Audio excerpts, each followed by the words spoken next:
Terrorist Pakistan का, funding Pakistan का, shelter Pakistan में, तो बर्बादी भी होगा पाकिस्तान का ही। अगर यह वीडियो आपको अच्छा लगे तो वो जो लाइक बटन है उसे ऐसे थोड़ा मार दीजिए, हाथ थोड़ा सा मार दीजिए। क्यों कष्ट हो रहा है आपको? अगर अच्छी लगी मार दीजिए।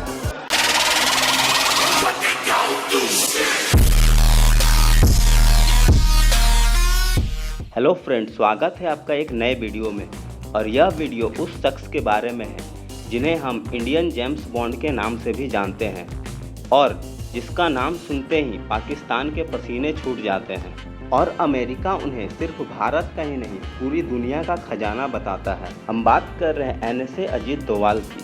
भारत के national security adviser Ajit Doval, उनके बारे में कहा जाता है कि उनकी चर्चा होने पर पाकिस्तान के नेताओं और अफसरों के पसीने छूटने लगते हैं। वह 7 साल तक पाकिस्तान में जासूस बनकर रहे थे। मोदी जी के सरकार में भी अजीत डोवाल की अहम भूमिका रही है।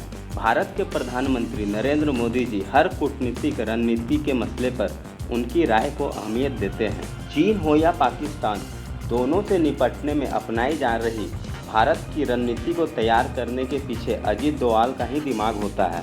एक स्पाई और इंटेलिजेंस हेड के रूप में उन्होंने साल 1988 में ऑपरेशन ब्लैक थंडर, 2014 में इराक से 46 भारतीयों का रेस्क्यू कराना और 2016 में पाकिस्तान पर सर्जिकल स्ट्राइक के साथ साथ और भी बहुत सारे ऑपरेशंस में इनका अहम योगदान रहा है। तो चलिए जानते हैं NSA अजीत डोवाल के बारे में। अजीत डोवाल का जन्म साल 1945 में आज के उत्तराखंड के पौड़ी गढ़वाल में एक फौजी परिवार में हुआ था। उनके पिता मेजर GN डोवाल भारतीय सेना के अधिकारी थे। अजीत डोवाल ने अपनी प्रारंभिक शिक्षा राजस्थान के अजमेर मिलिट्री स्कूल से प्राप्त की और 1967 में आगरा विश्वविद्यालय से इकोनॉमिक्स में मास्टर डिग्री कंप्लीट किया। साल 1968 में अजीत डोवाल केरला कैडर में कोट्टयम डिस्ट्रिक्ट के ASP के रूप में इंडियन पुलिस सर्विस में शामिल हुए। अजीत डोवाल को अभी सर्विस में आए 3 साल भी नहीं हुए थे और उनके काम के चर्चे दूर दूर तक फैलने लगे थे। वह उस समय के भारत के होम मिनिस्टर के करुणाकरन की नज़रों में आ गए। के करुणाकरन जी ने साल 1972 में केरला के थलासेरी में हिंदू और मुस्लिम कम्युनिटी के बीच हुए दंगे को काबू में लाने के लिए अजीत डोवाल को चुना। अजीत डोवाल ने कुछ ही दिनों में दोनों कम्युनिटीज के लोगों को समझाकर दंगे को शांत करा दिया और साथ ही दंगे में एक दूसरे के लूटे हुए सामानों को भी लोगों ने वापस कर दिया। इस घटना के चर्चे पूरे देश में होने लगे और वह दिल्ली में बैठे इंटेलिजेंस ऑफिसर्स के नज़रों में आ गए और उन्हें सेंट्रल सर्विसेज के लिए केरला से दिल्ली बुला लिया गया और इंटेलिजेंस एजेंसी IB में डेपुटेशन के लिए भेजा गया और यहीं से एक IPS ऑफिसर का इंडियन जेम्स बॉन्ड बनने का सफ़र शुरू होता है।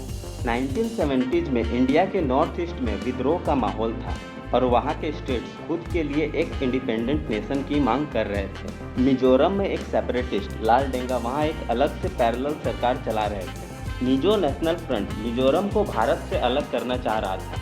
दिल्ली में बैठे इंडियन गवर्नमेंट के लिए यह सिचुएशन बहुत मुश्किल था।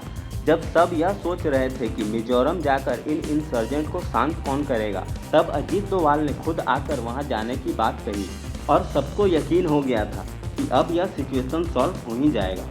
लाल डेंगा के 7 ऐसे कमांडर थे जिनके जरिए वह अपना आतंक फैलाता था। यह 7 कमांडर लाल डेंगा के सबसे बड़ी ताकत थे और अजीत डोवाल ने इन 7 में से 6 कमांडर्स को लालच और दिलासा देकर अपनी तरफ शामिल कर लिया। फिर लाल डेंगा ने भारत सरकार के सामने घुटने टेक दिए। कुछ समय के बाद लाल डेंगा और भारत सरकार के बीच पीस टॉक कराया गया और मिजोरम के सेपरेटिस्ट मूवमेंट को खत्म किया गया और अजीत डोवाल का यह मिशन कंप्लीट हुआ। उनके इस कंट्रीब्यूशन के लिए उन्हें प्रेसिडेंट्स पुलिस मेडल से नवाजा गया। इतने कम सर्विस ईयर्स में इस पदक से सम्मानित किए जाने वाले अजीत डोवाल पहले ऑफिसर थे। मिजोरम के बाद सिक्किम के साथ भी अजीत डोवाल ने कुछ ऐसा ही किया। सिक्किम के राजा पालदेन थोंदुक नामग्याल भारत के साथ नहीं मिलना चाहते थे, पर अजीत डोवाल ने फिर अपनी रणनीति से सिक्किम को भारत के साथ जोड़ दिखाया। नॉर्थ ईस्ट की सिचुएशन अभी कुछ हद तक ठीक ही हुई थी, तब तक पंजाब में खालिस्तानी मिलिटेंट एक अलग देश खालिस्तान की मांग करने लगे और खालिस्तानी मिलिटेंट्स गोल्डन टेम्पल को अपना सेफ शेल्टर बनाकर पूरे शहर में आतंक फैलाने लगे।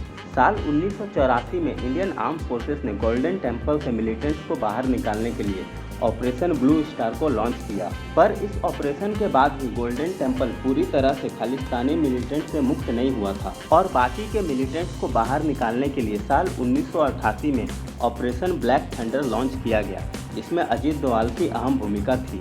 बाकी के खालिस्तानी मिलिटेंट्स की जानकारी हासिल करने के लिए उन्होंने रिक्शे वाले का भेष बनाया। वह उन खालिस्तानी मिलिटेंट्स के साथ ऐसा घुल मिल गए कि उन्हें यकीन हो गया कि यह रिक्शे वाला एक पाकिस्तानी इंटेलिजेंस ऑफिसर है जो उनकी मदद के लिए वहां आया है।